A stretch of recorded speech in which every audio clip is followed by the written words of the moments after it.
Salve pessoal, tudo bem com vocês? Livezinha começando hoje e como prometido trouxe aqui o Vitão, que é um rapaz que trabalha lá no LCE, um cara muito massa.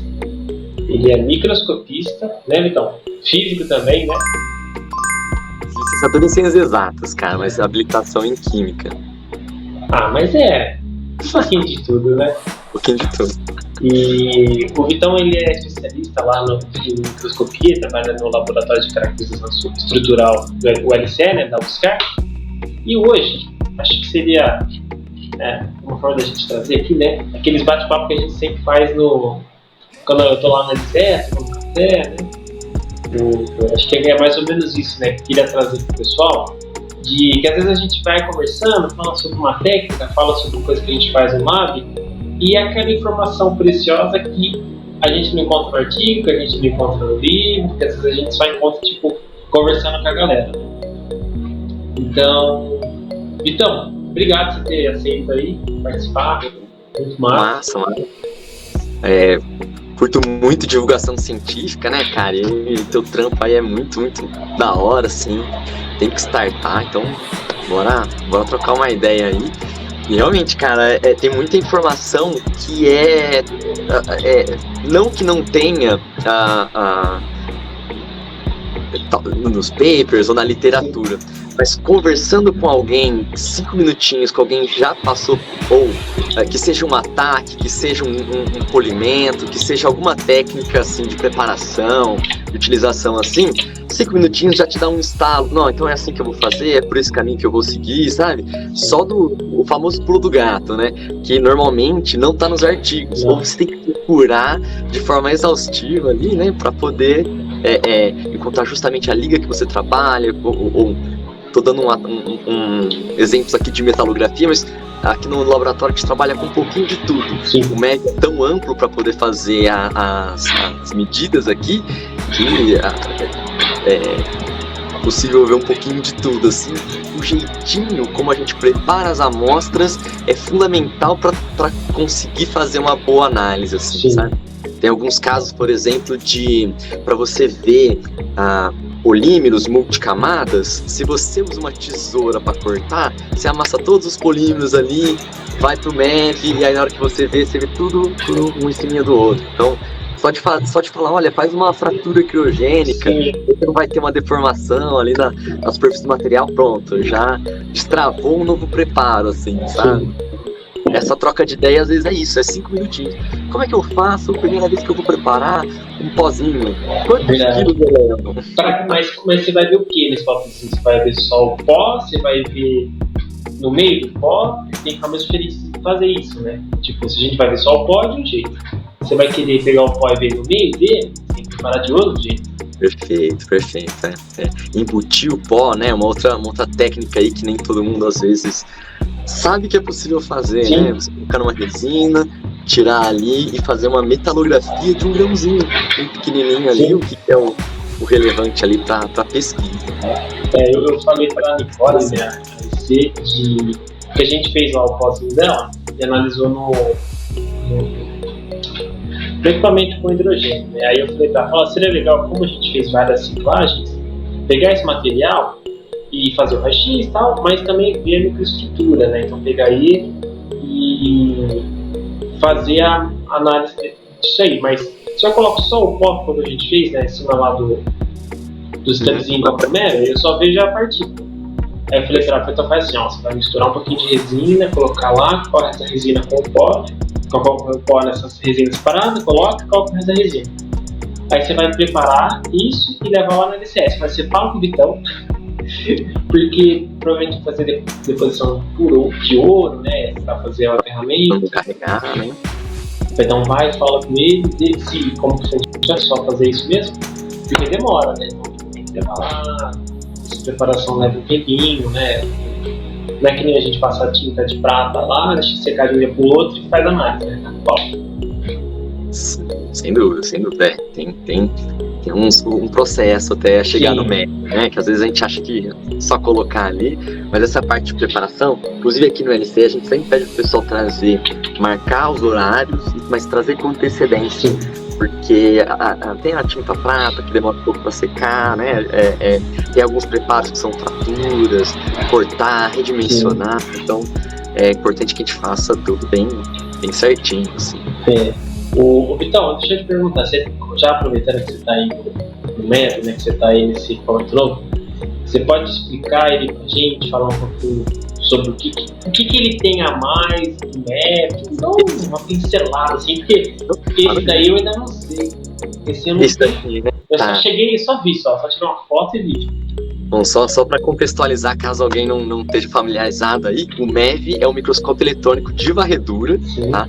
Então a gente como se fosse uma lâmpadazinha assim, a gente deixa ela incandescente e extrai os elétrons ali os elétrons livres ali do comecinho dessa lâmpada, né? Os MEVs, eles colidem, a gente foca esse feixe e escaneia ponto a ponto, gerando uma imagem, assim, com uma resolução que a luz visível a gente não chegaria, né?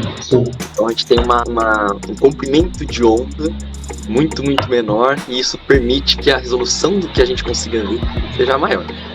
Esse microscópio em específico aqui, ele tem um filamento FEG, então ele é super brilhante, que é o Field Emission Gun, né? É 1000 vezes mais brilhante que o filamento de tungstênio, assim. E ele tem dois detectores associados aqui, que um é uma microanálise, que eu posso até colocar uma... Não sei se dá pra ver de verdade, seria algo aqui no fundo. A gente consegue identificar elementos numa microanálise, né? Então a gente consegue mapear, ver onde está o silício, onde está o cálcio, onde está o titânio. E ele tem um outro detector que é o EBSD, que além que a informação que ele traz é qual fase nós temos. Então tem alguns exemplos assim de materiais óxidos de sério, por exemplo, eles podem ser cúbicos, monoclínicos ou tetragonais, mas todos têm só ZRO como composição. Então por microanálise não seria possível determinar, mas o EBSD consegue ver a estrutura cristalográfica desse material, né, para poder mapear fases distintas. E se você tiver uma fase só, ele consegue fazer textura do material, né? Consegue ver qual orientação esses grãozinhos estão distribuídos ali. Assim, falando de um modo simples, mas se eu aprofundar ainda, né? Utilizar esses detectores associados e fazer um pouquinho de tudo, assim. Cara, e eu acho que esse daí, né, que é uma muito boa, né? Tipo assim, quando a gente compara com o Magellan, é o Magellan que é o que só tem aqui no LCE e no CNPEM, né, se eu não me engano, no Inmetro, no Rio de Janeiro. É o Magellan. Tipo, talvez hoje tenham outros, mas quando comprou era só 2 lugares que tinham, né? Esses 2 lugares no Brasil. É porque eu falo assim, comparando esses dois equipamentos, que assim, o Magellan é um equipamento muito sofisticado. E esse ele é um pouco mais novo e tem essa análise a mais, né? Tipo,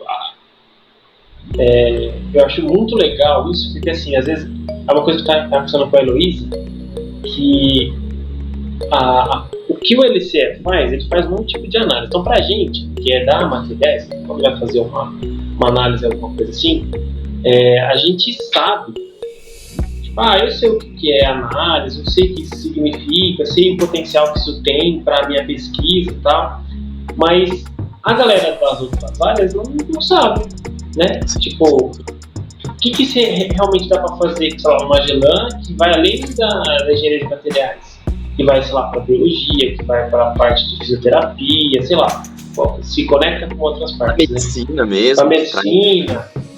A odontologia, às vezes está um pouco distante esses conceitos do que eles acabam absorvendo ali durante a graduação, durante o mestrado, doutorado. E assim, eu acho que é legal porque esse equipamento novo, por ter essa técnica mais acoplada junto, né? Vamos falar dos convencionais, que os que tem aí, acho que isso é um diferencial muito grande, né? E você abre outras portas, né? E aí entra mais um desafio, né? Você conseguir pegar esse aí que tem a mais, tem coisa a mais, você fala, olha, tem mais essa técnica, então fala assim, e isso aqui pode abranger mais isso daqui. Acho que mostrar isso para as pessoas é algo importante também, né? Da gente dar alguns exemplos, tipo, até eu queria te perguntar se você tem algum exemplo de, sei lá... De amostra que vem pra cá. De que foi aí, que tem um um estudo saindo da engenharia, principalmente da engenharia de materiais, que é o que acho que é a grande maioria que usa aí, né? Sim. Olha, vem um pouco de tudo. Realmente, a gente está aqui na engenharia de materiais, então o acesso é muito, muito maior aqui, né? Sim. Os alunos conhecem mais e tudo mais, a gente precisa ampliar isso, né? Mesmo assim, eu acho que engenharia química, a química usa bastante também com nanopartículas. Que aqui na materiais eu acho que eu vejo mais a parte de microestruturas, né? As novas ligas e tudo mais. E eu vejo mais esse tipo de material, grafenos, nanotubos de carbono, vem mais de outros institutos, assim, né? O pessoal, normalmente, eles têm os nanotubos de carbono e querem fazer uma modificação na superfície para adesão de alguma outra partícula ou só estudar como modificar essa estrutura, sabe? Tem alguns pesquisadores que fazem os tubos, tem alguns que fazem tipo um bambuzinho. Então eles vão deixando assim aos poucos, tanto de titânio quanto de carbono, que são pesquisas assim, bem bacanas. Tem uma interação muito grande, por exemplo, com os nanotubos de titânio e a parte biológica.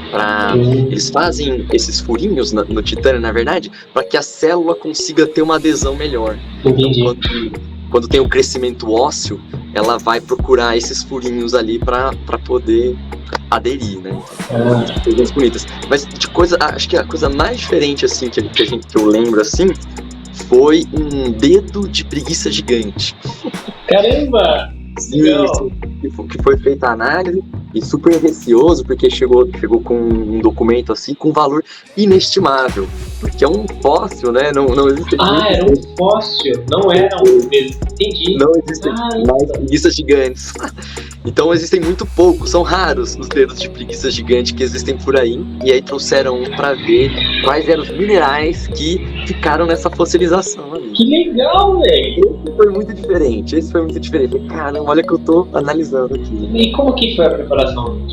Sem preparação, a gente não pode danificar isso. Então a gente utilizou um equipamento no MEV que é o baixo vácuo.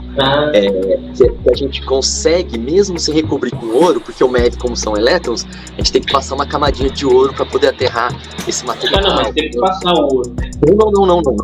Não passamos nada. Nem tinta prata e nem ouro. Só colocamos no equipamento, nessa condição de baixo vácuo, e tiramos as imagens ali.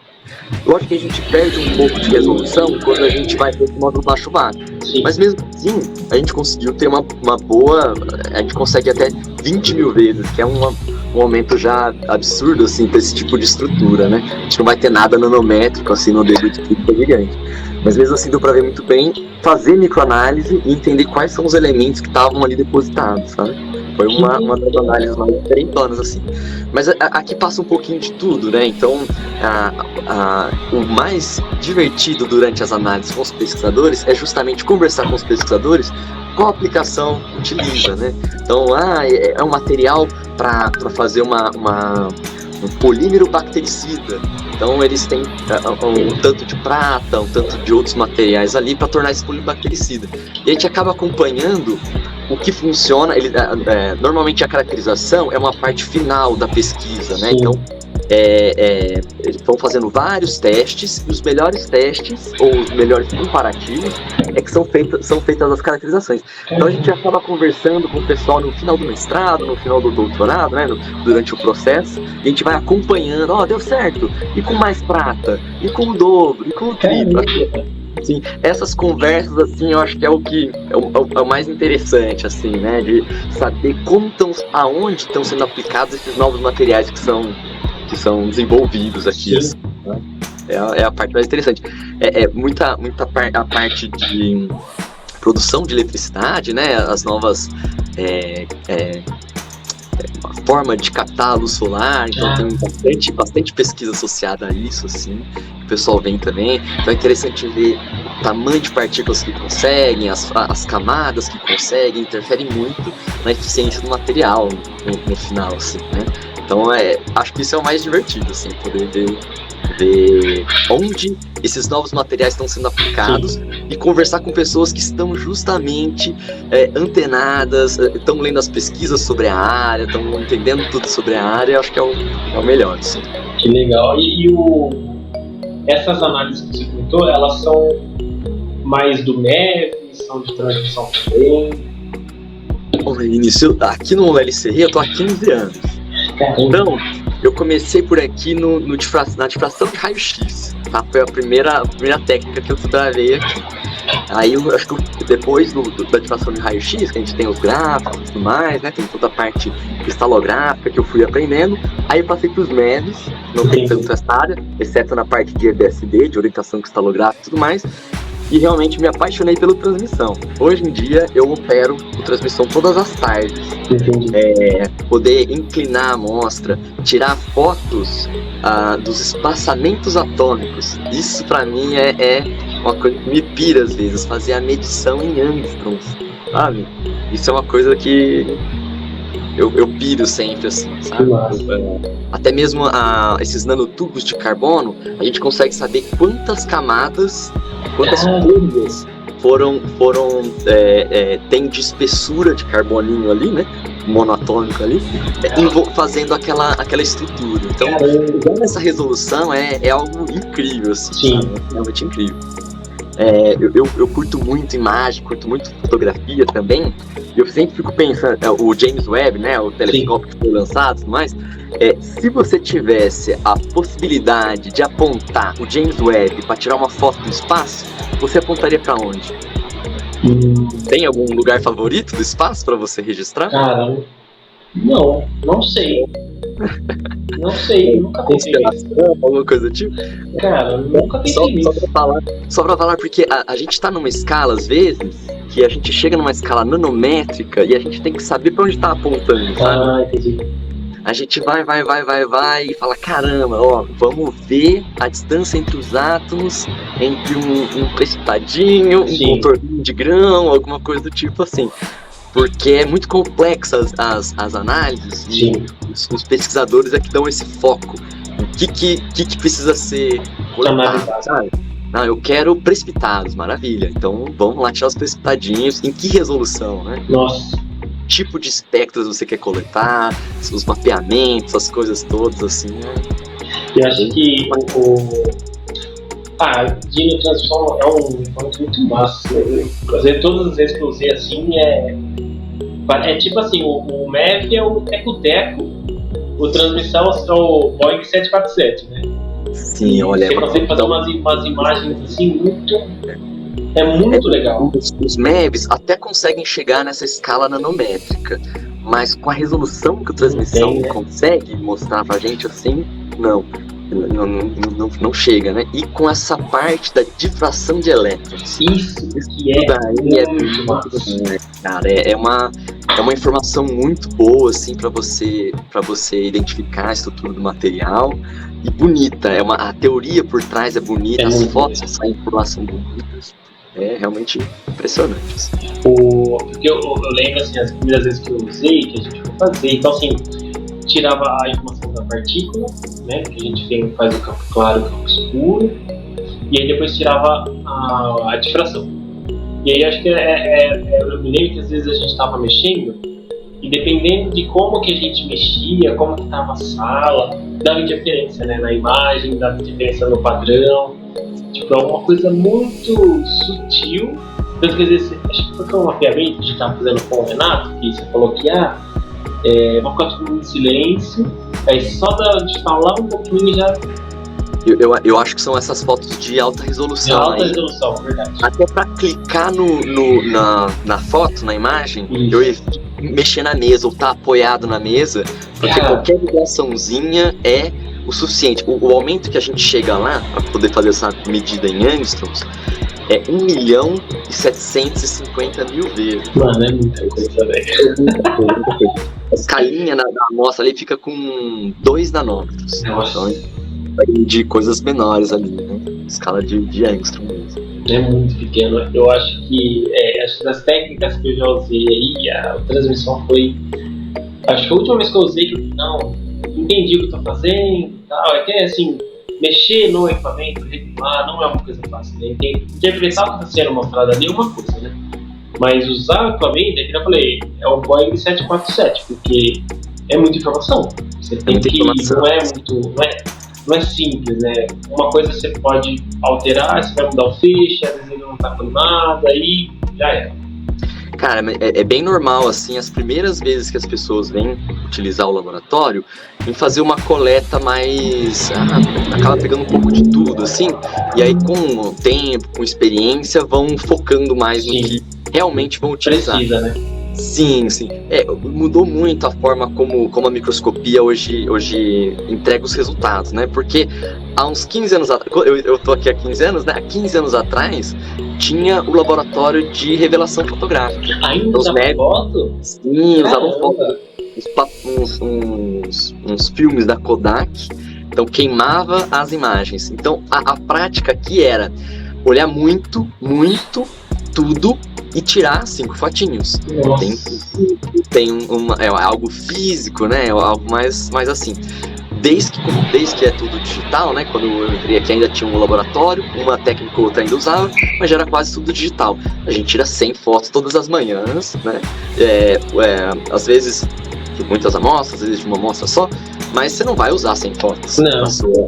Então a gente acaba tirando um excesso, às vezes, de imagens, mas é porque hoje mudou essa relação, assim. Tira muito, se for usar, maravilha, se não for usar, acaba... Manda para um concurso de microscopia, tira as fotos de uma outra forma, assim, mas acaba dando vazão.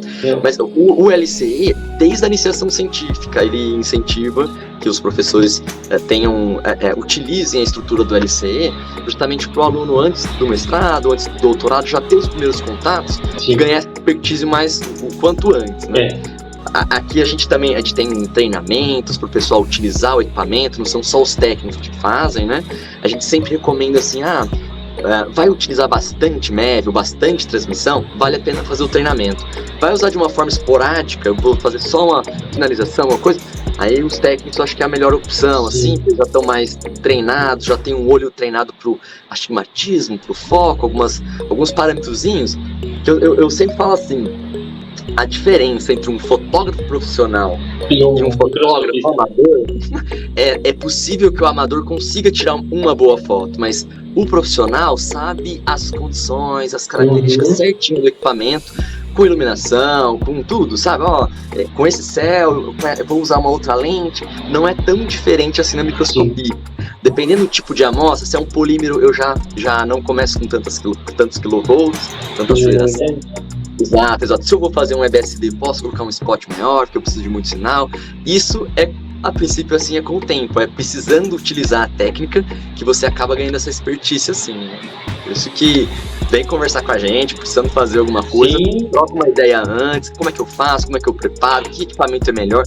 Porque, a princípio, temos acho que 5 MEVs aqui no LCE, mas cada um consegue te atender de uma forma diferente, sabe? Cada um tem especificidades ali que vale a pena para poder tirar as imagens. As informações, né?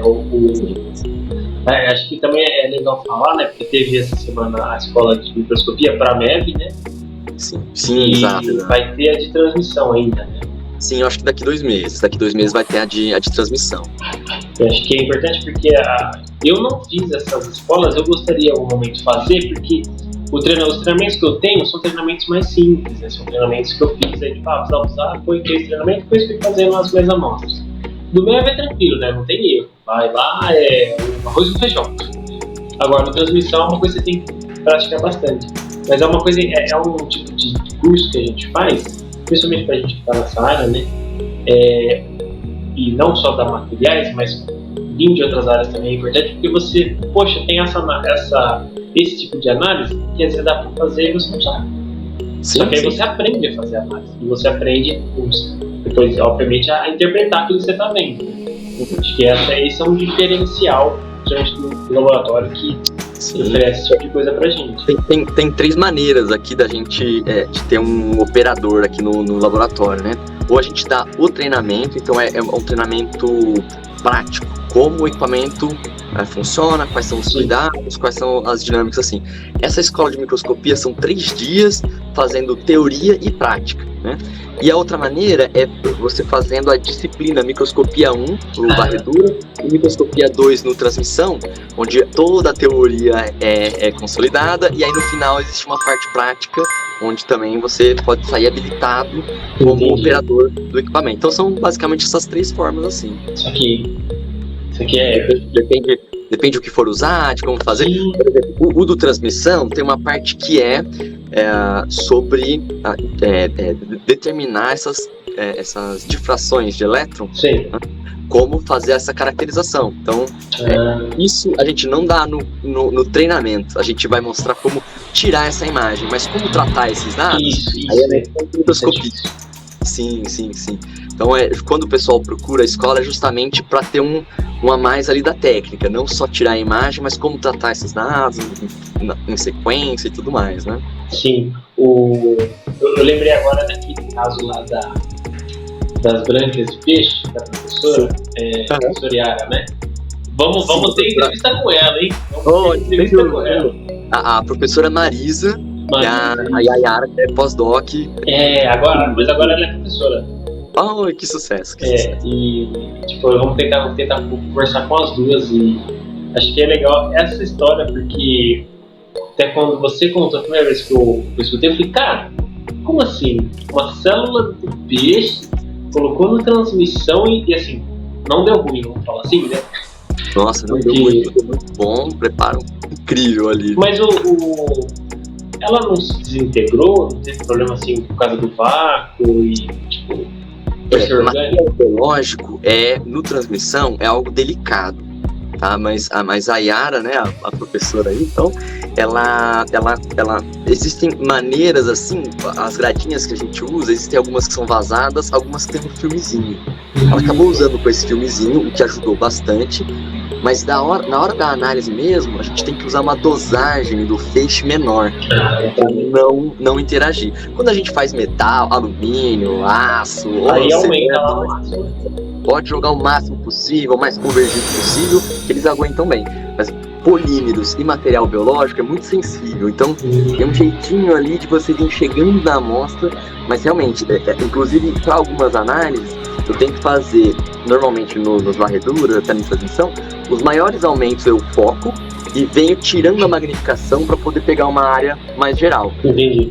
Quando o material é assim, eu faço diferente, eu venho de uma magnificação menor e venho aproximando, porque às vezes eu aproximo em pura, mas pelo menos eu tenho as outras porque ainda tem isso, né? A gente não são todas as células que tem, por exemplo, nanocontaminantes, né? Que era o intuito de algumas pesquisas que foram feitas nessa linha assim. Então a gente tem que procurar muitas células. Aí encontra uma particular e fala assim, cara, essa aqui eu não posso derreter ela, eu tenho que tomar cuidado para não raspar o material depois, né? Mas super dá certo, super. Que legal, cara. Acho que essa. É que os metais me encantam, né? Os outros materiais me encantam, mas a primeira vez que eu vi um retículo endoplasmático rugoso, sabe? Cara, numa estrutura, mitocôndrias, elas existem. Elas existem, elas estão dentro da célula, dá pra ver a parede celular, dá pra ver todas as estruturazinhas ali. E justamente, né, sozinho, olhando, eu não conseguiria identificar. Mas como especialista em morfologia celular, além do lado, olha que bacana essa estrutura, o corte. Às vezes, quando a gente olha num livro, eles mostram a mitocôndria cortada exatamente naquela posição perfeita para ver tudo certinho. Mas às vezes ela tá em pezinho e você só dá um toquinho dela. Sim. Então assim você consegue identificar, né? Então tem algumas fotos assim que tiramos que é uma foto de livro, consegue registrar e observar as estruturas assim, muito bom. Isso até hoje, dependendo do material que eu coloco, eu me impressiono de novo, assim, vendo, caramba, vamos fazer grafeno, lindo demais. Não, vamos fazer, sabe? Me impressiona com as imagens que saem e a resolução que tem, assim, até hoje me encanta. Então, o potencial do equipamento, ele não é infinito, mas ele é muito grande, né? Tipo, é uma coisa muito, tipo, você fica, velho, como assim? Né? o que você pode fazer com o equipamento, às vezes depende mais da sua criatividade do que do próprio equipamento, né? Porque a preparação de amostra, desde que você prepare a amostra na condição que que o equipamento dele precisa e que ela não degrade, que ela não estrague o equipamento, você pode analisar o que quiser. Da forma que for, né? É possível ver superfície, é possível ver fratura, é possível... A mesma amostra vista de muitas maneiras. Essa é a realidade, assim, na preparação de amostra. Sim, sim. É muito importante o que a pessoa quer ver, né? Que informação você quer tirar daqui. As fotos vão sair lindas de qualquer maneira, mas é importante ter essa... O quê? É que nem aquela moscazinha, né, que vocês tiraram foto. Cara, é que foi no médico, né? Mas assim, você tá vendo um bichinho, velho. Cara, aí você pode pegar, sei lá, uma célula lá do olho desse bichinho, analisar uma transmissão e ver a célulazinha dele lá. Não é uma loucura? Essa parte de microanálise também, é você chegar no olhinho da mosca, perceber que lá tem um grãozinho de alguma coisa. Você bate uma microanálise e fala, olha, é silício, você sabe a composição do grãozinho do olho da mosca, sabe? É muito pra mim. E é um aumento muito baixo. É que tá mais na nossa realidade, sabe? Isso é um aumento de 3.000 vezes, 4.000 vezes. Você consegue já ver essas partículazinhas ali nos cristalitozinhos do olhinho da mosca, assim, sabe? É incrível. Aí 20 mil, 30 mil, 100 mil, 1 milhão, o que a gente tá vendo ali, sabe? No MEV a gente vai até quanto? No MEV vai até quanto? Bom, depende dos MEVs, assim. De menor intensidade, que é o SPET, né? A gente consegue uns 80 mil, talvez 50 mil bem tiradinhos. Nesse novo aqui, a gente conseguiu até uns 300 mil, ficou bem legal. Já você consegue ver uma resolução ali nanométrica já. E o Magellan, a gente conseguiu tirar uma foto de 1 milhão de vezes, cara. Porque o Magellan ele tem um diferencial que é o in-length. A gente, em vez de 25 kV, né, batendo na amostra, a gente joga só 2 kV. E aí ele tem um detector, em vez de ser lateral, ele é dentro do canhão. Aí então, com 2 kV, consegue uma imagem extremamente superficial E aí a gente consegue esses aumentos absurdos assim. O pessoal que faz os... Diga. Mas você tá vendo em SE ou DSI? É um SE, topográfico. Só topográfico. É topográfico. Com essa energia, a gente não tem muita interação. A bolha é tão pequenininha, né? Entendi. Tem pouquíssimo sinal para poder ver no BSE. Mas ele é o tipo de resolução extremamente superficial mesmo, né? Quando a gente faz lá sem esse modo in-lens, com o detector secundário convencional, a gente também chega próximo a isso. 300 mil, 400 mil, tá? Quando a gente usa esse modo in-lens, aí a gente consegue ampliar muito. E mesmo as fotos em 50 mil ou 100 mil vezes, ganham tanta nitidez superficial que vale a pena, mesmo com baixas magnificações, se o intuito for topografia, visualizar isso daí. Então, pessoal que faz filmes ali na superfície, às vezes os cristais são muito pequenininhos, no Magellan é possível ver. Mas existem outras técnicas, né? Nós temos aqui também o AFM, que é aquela sondinha que vem batendo, encostando, né? Que também sai muita informação por lá, sai rugosidade, sai domínios magnéticos para amostras que tem essa propriedade para poder ser analisado, assim, né? É bonito demais. Olha, acho que assim de preparação de amostra, que é uma coisa assim que também isso não é ensinado, né? Eu, pelo menos, eu tive alguma coisa ou outra da graduação falando sobre preparação de amostra, tá? E como é mais para a parte de metalurgia, né? Indute lá, faz a preparação metalográfica e analisa. Mas essas diversas formas de preparar a amostra, seja para MEV, seja para transmissão, esse também é um diferencial, né? A gente tanto aprender como que também o laboratório faz. A gente chegar aí e se tem mais problemas, tem isso. Sem dúvida. Essa parte educacional do LCE, eu acho a parte mais bacana, assim, que mais me cativa, né? E ensinar o pessoal a preparar as amostras, porque claro que a gente vende um serviço aqui, tá? No LCE. Só que para os alunos, principalmente, eu acho que é importante eles terem essa expertise, porque cada vez a gente vê o quanto tem barateado esse tipo de equipamento, que as indústrias estão comprando, investem nesse tipo de caracterização. Então, saber operar o equipamento, mas não saber preparar a amostra, é saber metade da técnica, sabe? Sim. Então, até metalografia, que às vezes vocês na graduação aqui na Engenharia de Materiais, vem com mais ênfase, às vezes pro EBSD tem uns toquezinhos assim que a gente tem que dar, porque é tão superficial a análise que não pode ter muita força, tem que ter o jogo de lixa completo. Mas se eu pulei uma, não vai dar certo. Um polimento final com sílica coloidal, com alumina ou alguma coisa assim, seja necessário, ou pasta de diamante se for material cerâmico, alguma coisa do tipo assim, né? Então, aprender a fazer essas amostras, eu acho ainda mais independente da parte que está vivendo na universidade, né? Seja iniciação, mestrado, doutorado, eu acho que é fundamental. Assim. Sim. Eu acho que uma das últimas coisas que eu ia te perguntar é assim, de preparação de amostra mesmo. Teve alguma coisa assim que foi muito difícil de preparar? Você lembra, assim?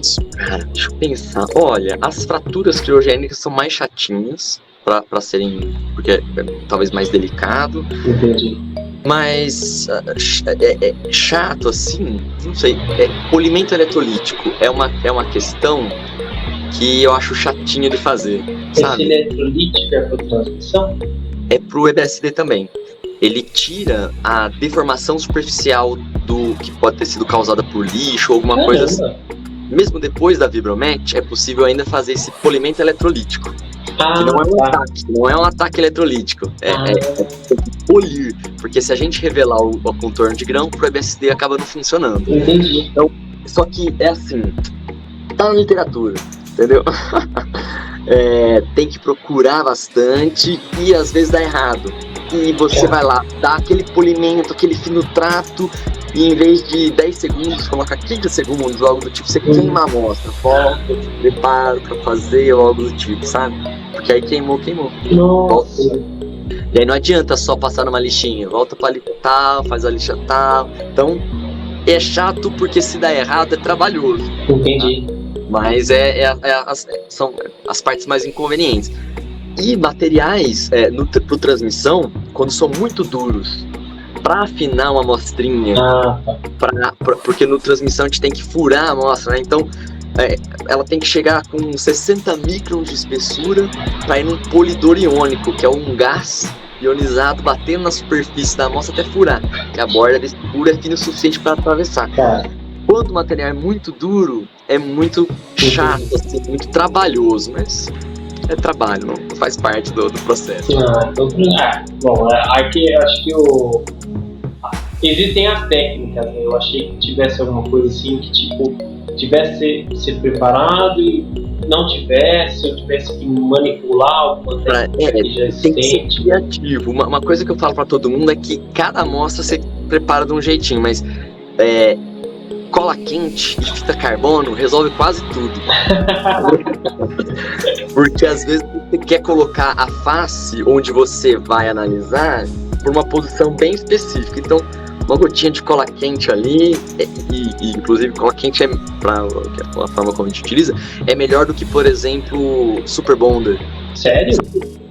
O Super Bonder ainda com um feixe de elétrons pode soltar uns e agora, hein? Um componentezinho ali, ele pode evaporar ou alguma coisa assim. E a gente passa bastante tinta prata nessa cola quente, justamente para não degradar, não fazer bolinha, que legal, isso eu não sabia não. Hoje em dia eu já não acho mais nada difícil assim, mas coisinhas muito pequenininhas, com aquelas pincinhas de precisão, tem que tomar um pouco mais de cuidado, assim, né? Até mesmo as gradinhas, às vezes transportar de um lado para o outro é a parte mais delicada e perigosa, sabe? Sair lá da sala de vibração e ir na sala de médio, né? Nossa, também. São coisas tão pequenininhas, coisas tão miudinhas assim. E uma preocupação assim é de contaminar uma amostra, por exemplo. Então, usar luva o tempo todo, Sim. abrir papel alumínio sempre que for começar um novo preparo, trocar as luvas entre amostras que forem de pozinho ou de alguma coisa do tipo, sabe? Tem alguns quizinhos assim, não deixar com que a amostra entre muito aglomerada, se for pozinho, no varredura, sabe? Tirar o excesso, esses detalhezinhos assim, fazem com que você consiga ter boas imagens ali e não tenha que descobrir que isso realmente é um problema no varredura, sabe? Sim.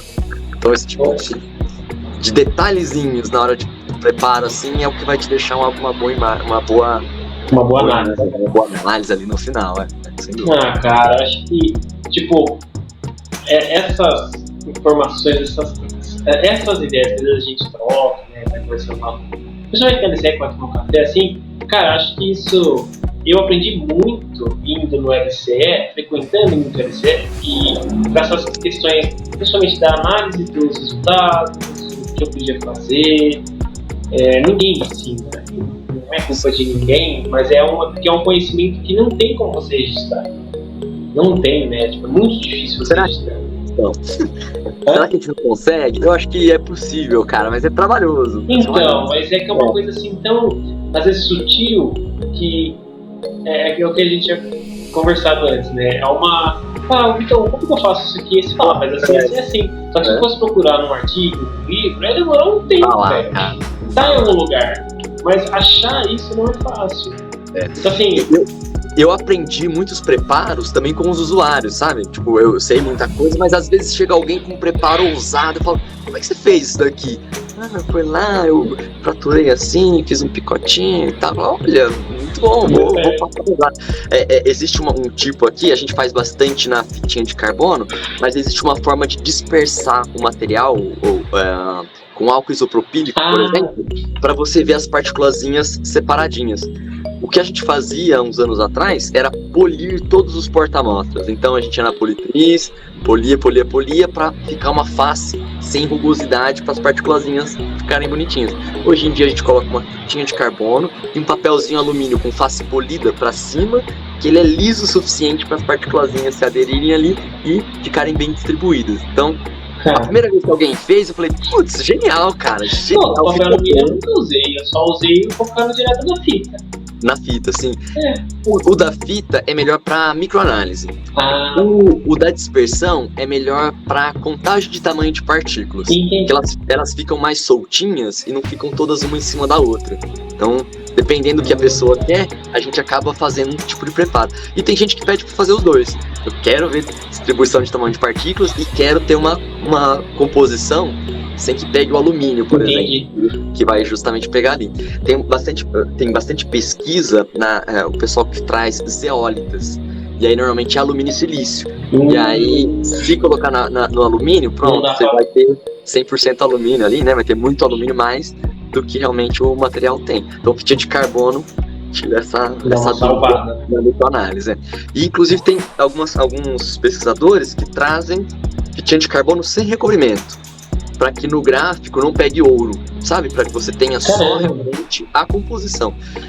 Só que você não consegue registrar uma boa imagem, porque carrega tempo que você acaba não tendo uma imagem bem definida. Carrega de materiais assim, às vezes consegue tirar uma imagem no BSI, mas pelo menos a microanálise tá com o gráfico bonitinho. Acaba usando as imagens de distribuição e o gráfico de análise química. Pra mim, minha cabeça explodiu porque a última transmissão que eu fiz, as partículas que eu usei eram muito grossas, então o feixe não atravessava. Aí aquele dia que eu fui lá na transmissão, que estava fazendo análise por nada, vocês falaram assim, a gente pegou a caneta, usou só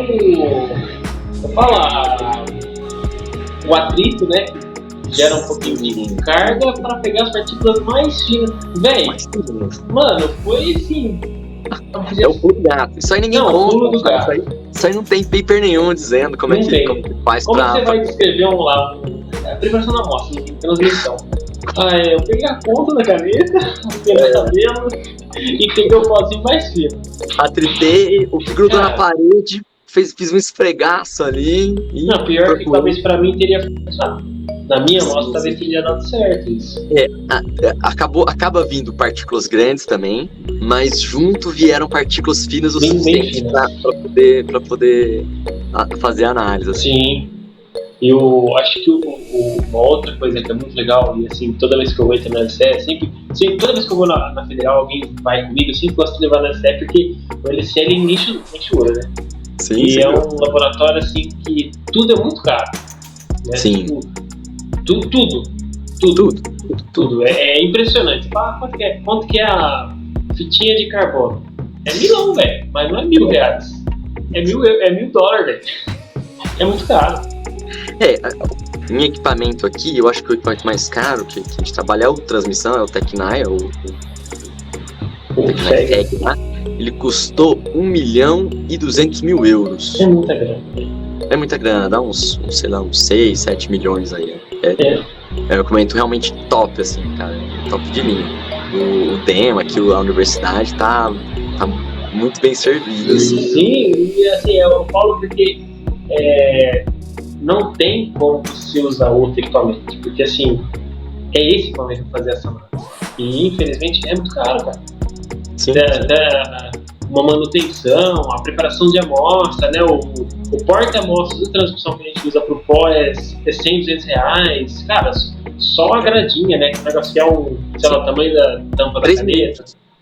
É muito pequeno. Muito pequenininho. Mas não, de fato, só que hoje em dia, assim, as publicações cada vez pedem mais uma fotinho pra publicação acontecer, sabe? Sim. Acontece muito assim, do pessoal, olha, eu tô com o paper já aprovado, mas preciso mostrar imagens, ou imagens melhores, que às vezes faz uma coleta, não ficou tão legal, e o cara, a revista pede, você não consegue tirar uma imagem melhor. Mostrar esse efeito, mostrar essa coisinha? Então, não tem como, né? Essa parte de publicação é a grande moeda da pesquisa, né? Sim. E sempre, assim, grande parte da caracterização ali, das revistas e tudo mais, gostam de um MEV para associar um tamanho, para associar uma composição, alguma coisa tipo. E realmente enche os olhos nas pesquisas e tudo mais, né? Isso foi uma coisa também, cara, que operando para muitas pessoas, um pesquisador pede de uma forma, outro pede de outra, e quem às vezes está um pouco em dúvida, a gente consegue falar, olha, eu já vi uma pesquisa que a pessoa fez assim, assim, assim, então essas coisinhas assim, a gente vai, sempre é o pesquisador que tem a versão final, mas os congressos que eu fui, os papers que eu acabo dando uma olhada, assim, falando, pô, essa foto aqui o cara mandou muito bem, fez uma difração, fez uma alta resolução e um mapeamento, mostra para as pessoas, vamos fazer algo igual, tua amostra tem esse potencial, tem isso para poder ver, assim, então conversar, além de fazer as análises, é o que eu mais faço aqui na LCE. Não, o cafezinho da LCE, quem vai na LCE não toma um cafezinho, tá fazendo errado. Troca uma ideia. Não vai dar certo a análise. Todo dia, né? 8 horas da manhã, vou começar não. Põe um cafezinho, põe a amostra pra fazer o vácuo, né? Sim, mas sim, não. O café aqui é famoso pra dar uma despertada. Não, ali. Mas é bom, cara. O transmissão, a gente fica no escuro, olhando uma telinha ali, assim. O café que depois do almoço cai muito bem ali pra dar uma despertada. Né? Sem dúvida alguma. Nossa, cara, o dia que eu queria acho que de manhã e à tarde. Bicho, fiquei 8 horas assim, lá no transmissão, tudo apagado, só tela do PC assim, eu cheguei em casa, acabado. Cara, é uma falta de atenção, né? Sim. Se o foco tá legal, a imagem tá legal. Ah, mas você passa o dia tirando fotinho? Sim. Então. Mas os ajustes pra foto sair boa consome uma atenção muito grande, né? A gente tem aquela transformada de Fourier que a gente utiliza para astigmatismo. Ah, é verdade. É tão delicadinho, os botõezinhos assim que você fica ali 5, 6 minutos vendo se ela tá redondinha ou tá elíptica, sabe? Essa atenção, às vezes eu saio cansado, esgotado. Ou quando faço difração de elétrons no eixo de zona e tem que manipular um cristalzinho para fazer uma difração. No joystick, né? Sim, e no alpha e beta, quando a gente usa aquele holder do double tilt, cara, aquilo é muita atenção para poder manipular tudo certinho, né? E fazer a análise. Basicamente, me divirto. basicamente o que você está fazendo no método de transmissão é tirar uma foto. Só que assim, usando uma super câmera. Super zoom, cara, um super zoom. É algo Não, que é às tipo vezes assim, você pega aquela câmera que os caras compram, né, com um bagulho desse tamanho pra tirar foto dos animais. Só que isso aí tem um canhão desse tamanho, velho. Exatamente. Pensar que a pulguinha que tá no pelinho do cachorro tem uma patinha. A gente consegue ver o que tá aderido na patinha dela. Isso aí é muito pouco aumento ainda, sabe? Na hora que você fala, então é possível ver a célula da patinha da Pulga do cachorro. Fala, cara, como assim? A gente tem os cabelinhos, por exemplo, você vê a morfologia que o cabelinho tem, sabe? O cabelinho de um gato, de um cachorro, um cabelinho nosso, assim. É muito incrível, é incrível. Então, velho, é muito massa, cara. Muito bom. Muito obrigado por você ter aceito. No final dessas conversas aí, vamos fazer um dia filmando o pôr do sol do Cerrado. Pô, velho, da hora. Tomando um cafezinho. Maravilha, vamos fazer um cafezinho. Queria agradecer aí a sua presença, foi muito legal. De verdade. Tipo, sempre que eu vou no Alicerce, a gente conversa com várias coisas, mas assim, foi muito massa ter participado aqui. Acho que as pessoas precisam conhecer também quem que ajuda a gente a fazer a pesquisa. Eu não faço a pesquisa sozinho. Não, sem dúvida, é uma rede. Tem a galera que faz os mesmos trampos que eu lá no laboratório, mas tem a galera que trampa no laboratório, como você.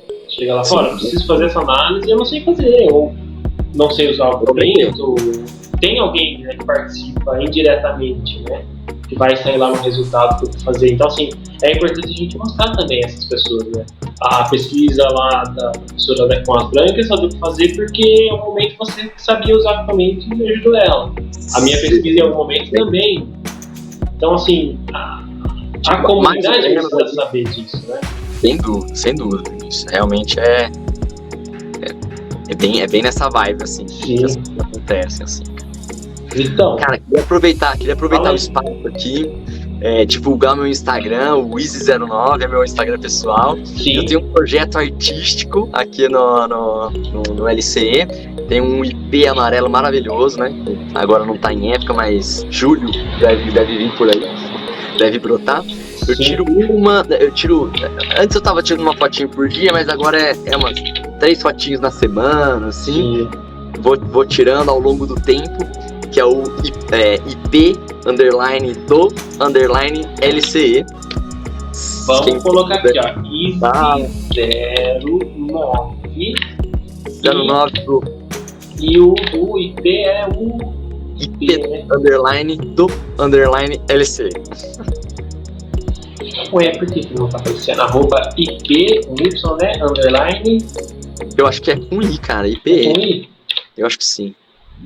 Talvez o IP com Y não seja mais de detergente. IP_do_LCE. Salvar, vamos ver se tá aparecendo. Ó, tá aparecendo aqui. Apaixonado por pôr do sol, então aqui tem uns pôr do sol lindo no Cerrado São Carlense.